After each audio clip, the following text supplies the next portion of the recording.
আসাম আগরতলা বিকল্প জাতীয় সড়কের প্রেমতলা থেকে আসাম সীমান্ত পর্যন্ত রাস্তা মরণ ফাঁদে পরিণত হয়েছে। দীর্ঘদিন ধরে কোনো সংস্কারের উদ্যোগ না থাকায় সমস্যায় পড়েছেন যাতায়াতকারীরা। চরম দুর্ভোগ এই বর্ষার মরশুমে। রাস্তার মাঝে বড় বড় গর্ত হয়ে গিয়েছে, সেখানে জল জমে প্রায়শই বিপদ ঘটছে। স্কুল কলেজের পড়ুয়া থেকে শুরু করে সাধারণ মানুষজনকে যাতায়াত করতে গিয়ে যেমন সমস্যার মধ্যে পড়তে হচ্ছে, রোগীবাহী অ্যাম্বুলেন্সও দুর্ঘটনার মুখে পড়ছে। স্থানীয়দের অভিযোগ, সংশ্লিষ্ট দপ্তরের উদাসীনতার কারণেই বছরের পর বছর ধরে সড়কের এই মরণ ফাঁদ। বর্ষাকালে আরও বিপজ্জনক হয়েছে পরিস্থিতি। অতি দ্রুত রাস্তা সংস্কার করা না হলে এই রাস্তার কারণে যেমন দুর্ভোগ বাড়বে, তেমনি মানুষজনের ক্ষোভ আরও বেশি বাড়বে।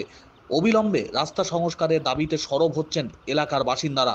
সমস্যা সমাধানে পদক্ষেপ গ্রহণ না করলে আন্দোলনে নামবেন এলাকার বাসিন্দারা, এমনটাই জানাচ্ছেন। রাস্তার যা পরিস্থিতি তাতে যাতায়াত করা এক প্রকার দুঃসাধ্য।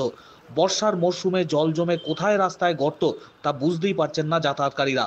প্রায়শই দুর্ঘটনা ঘটছে, আহত হচ্ছেন বহুজন। এই পরিস্থিতির মধ্যে সংশ্লিষ্ট কর্তৃপক্ষের হস্তক্ষেপ দাবি করছেন এলাকার বাসিন্দারা।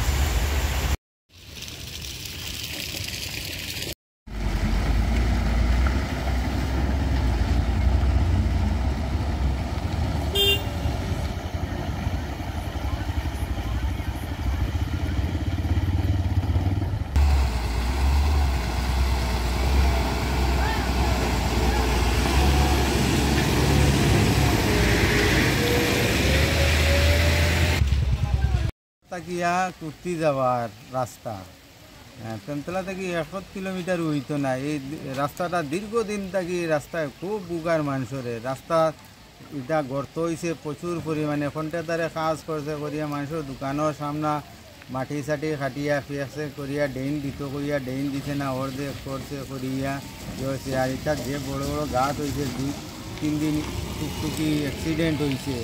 কন্ট্রাক্টরকে আমরা ফোন করলাম, বলে দাদা এইটা দোকানের সামনে দিয়ে মাটিটা খাটাইলা ইনো ড্রেন করিয়ে দিতে হয়, করিয়া দিমু করিয়া আজকে প্রায় 2.5-3 মাস হইয়া গেছে, এখন অবধি ড্রেন টেন কিচ্ছু নাই। আর তো বৃষ্টি দিয়ালে খালি জল জমে। রাস্তার কন্ডিশন দেখায় বাড়ি ঘরে ঢুকা যায় না, রাস্তার কন্ডিশন টুকটুক টুকটুক লইয়া মানুষ এরপরে দোকানও কাস্টমার আইতে পারে না, দোকানের সামনে ফেক থাকে।